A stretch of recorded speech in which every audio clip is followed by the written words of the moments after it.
Selamat bertemu kembali dalam diskusi kita mengenai induktansi. Apa yang dimaksud dengan induktansi?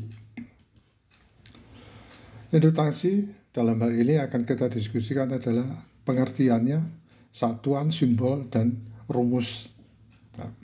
Ini induktansi ini jarang dibahas ya, karena fisika listrik kebanyakan ya kita pernah dengar mengenai induktansi, kapasitansi dan sebagainya, tapi tidak mendalam. Nah, saat ini kita perlu mengerti tentang apa itu disebut induktansi. Dalam ilmu fisika dikenal suatu fenomena yang disebut dengan induktansi. Fenomena ini unik, tetapi mungkin terdengar rumit. Induktansi terdengar rumit, tetapi sebenarnya konsep ini sangat penting dalam dunia elektronik dan magnetisme, ya, magnet. Konsep dasarnya adalah sebuah kumparan yang mampu menyimpan energi dalam bentuk medan magnet yang seolah-olah mengendalikan aliran arus di dalamnya. Pengertian induktansi, satuan dan simbolnya. Induktansi adalah efek dari medan magnet yang terbentuk di sekitar konduktor pembawa arus yang sifatnya menahan perubahan arus. Induktansi hanya ada dalam rangkaian listrik saat arus berubah. Jadi arus itu ya, pergerakan elektron ya. Ketika elektronnya bergerak ya, ada arusnya berubah, itu baru muncul yang disebut dengan induktansi. Induktansi bergantung pada ukuran, bentuk konduktor tertentu, jumlah lilitan pada kumparan, dan jenis material di sekitar konduktor.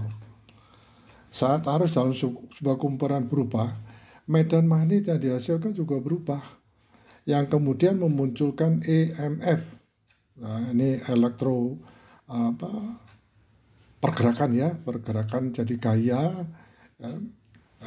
Elektromotif, F itu adalah force ya, dengan polaritas berlawanan terhadap tegangan yang diterapkan sering disebut dengan EMF balik, ya, elektromotive force balik, ya, arahnya terbalik maksudnya. Simbol induktansi adalah L, sedangkan satuan pengukuran induktansi disebut Henry atau H. Gaya gerak listrik disingkat sebagai GGL ya, atau EMF ini ya, electromotive force. Ya, ini kadang-kadang kita bingung, ada GGL, ada EMF, ini mana gitu ya. Nah, ini ditunjukkan bahwa GGL itu adalah EMF. Dilambangkan dan diukur dalam volt. Jadi EMF adalah aksi listrik yang dihasilkan dari sumber non-listrik. Perangkat yang mengubah bentuk energi lain menjadi energi listrik. Ya, dalam ini ada transducer. Ya, ini coba direview kembali itu apa transducer. Ini pernah disinggung di mekatronika. Ya, seperti baterai mengubah energi kimia atau generator mengubah energi mekanik. Dan energi mekanik yang berupa putaran berubah menjadi listrik. Ya, menghasilkan GGL sebagai keluarannya. Sering gaya gerak listrik atau GGL ini dianalogikan dengan tekanan air. Review lagi ya tentang definisi GGL. L sebenarnya adalah ukuran resistansi induktor terhadap perubahan arus yang mengalir melalui rangkaian. Semakin besar nilai L dalam Henry, maka semakin rendah laju perubahan arus. Sebuah kumparan memiliki induktansi sebesar 1 Henry jika perubahan arus besar 1 ampere per detik. Ampere per detik akan menginduksi tegangan sebesar 1 volt. Ya, sini lambangnya tulis VL di dalamnya. Rumus induktansi. Induktansi atau L dalam konteks induktor umumnya dinyatakan dalam rumus berikut ini. L sama dengan N V dibagi I, ya ini I besar ya. Jadi ini bukan L tapi I. Keterangan L ini ya adalah induktansi, satuannya Henry. Ya, simbolnya H kita sudah tahu. Sedangkan N itu adalah jumlah lilitan pada kumparan N. Ya, kumparannya itu berapa jumlah lilitannya tanpa satuan. Sedang flux magnetik, lambangnya ada V ini adalah satuan Weber. Satuannya adalah Weber atau Wb. I arus listrik, ya, satuan ampere, simbolnya adalah A. Ya, satuan A ampere, I adalah satuannya adalah ampere atau A. Rumus di atas adalah induktansi diri kumparan yang dapat digunakan untuk memahami bagaimana induktansi bekerja dalam sebuah induktor. Rumus tersebut juga berhubungan erat dengan hukum Lenz. Ya, coba direview lagi hukum Lenz ya. Di mana perubahan flux magnetik menyebabkan tegangan yang diinduksi dalam kumparan. Nah, ini secara singkat ini hukum Lenz ya. Untuk menemukan nilai flux magnetik yang dihasilkan di inti dalamnya, berikut ini adalah rumusnya. V sama dengan B kali A, di mana V itu flux magnetik, B itu kerapatan flux, A itu luas, jadi luasannya. Berikut ini juga ada rumus atau persamaan induktansi berdasarkan perubahan arus terhadap waktu.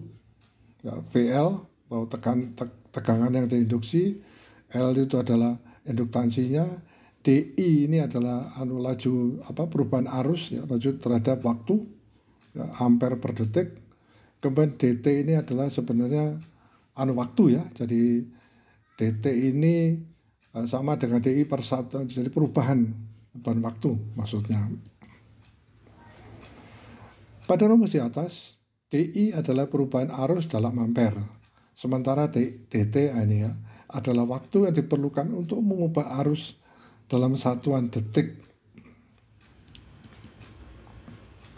Contoh soal induktansi. Sebuah kumparan memiliki 200 lilitan dan menghasilkan flux magnetik sebesar 0,02 Weber. Ketika arus sebesar 4 ampere mengalir melaluinya, berapakah induktansi kumparan tersebut? Nah, ini yang diketahui ya. N ini ada 200 lilitan, kemudian flux magnetiknya adalah 0,02 Weber, sedangkan arusnya adalah 4 ampere. Nah, masukkan dalam rumusnya. L sama dengan lilitannya, kemudian ini adalah flux magnetiknya, kemudian 4 ini adalah arusnya, ampernya, sehingga diketemukan 4, setelah dihitung diketemukan 1 Henry. Jadi induktansi kumparan tersebut adalah 1 Henry. Yang kedua, soal yang kedua ya, sebuah induktor dengan induktansi 2 Henry berada dalam sebuah rangkaian.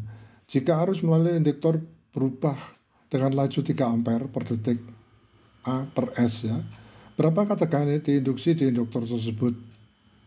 Diketahui L-nya, induktansinya 2 Henry, ya, DI per DT-nya 3 ampere, ini arusnya ya per detik. Ya. Dari kedua ini kita masukkan rumusnya, sehingga VL sama dengan 2 kali 3 sama dengan 6 volt. Jadi tegangan yang diinduksi di induktor tersebut adalah 6 volt. Saya kira demikian ya. Terima kasih.